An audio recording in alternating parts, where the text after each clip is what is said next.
আজকে দুপুরের আজকে দুপুরের কি কি রান্না হলো একটু দেখে নিই। যথারীতি ভাত তো থাকবেই, এটা বলা বাহুল্য। আর এটা হচ্ছে লাউয়ের তরকারি উইথ হোয়াট ইজ দিস, রুই ফিশ, বিগ সাইজ রুই ফিশ লাউ। এটা থাকা ভালো দুপুরের খাবার। আর এটা হচ্ছে শাক, মূলা শাক ভাজি, হচ্ছে এটা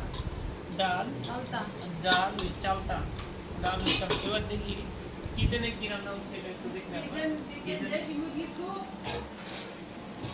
এটা চিল্লে যে রান্না করছে সে বলে দিল দেশি মুরগির স্যুপ, তো এর ব্যতিক্রমটা আমি করতে পারবো না। স্যুপটা দেখা, এগুলো দেশি মুরগি, গ্রাম থেকে মুরগিগুলো নিয়ে এসছে, একবারে নিজের ক্ষেতের মুরগি।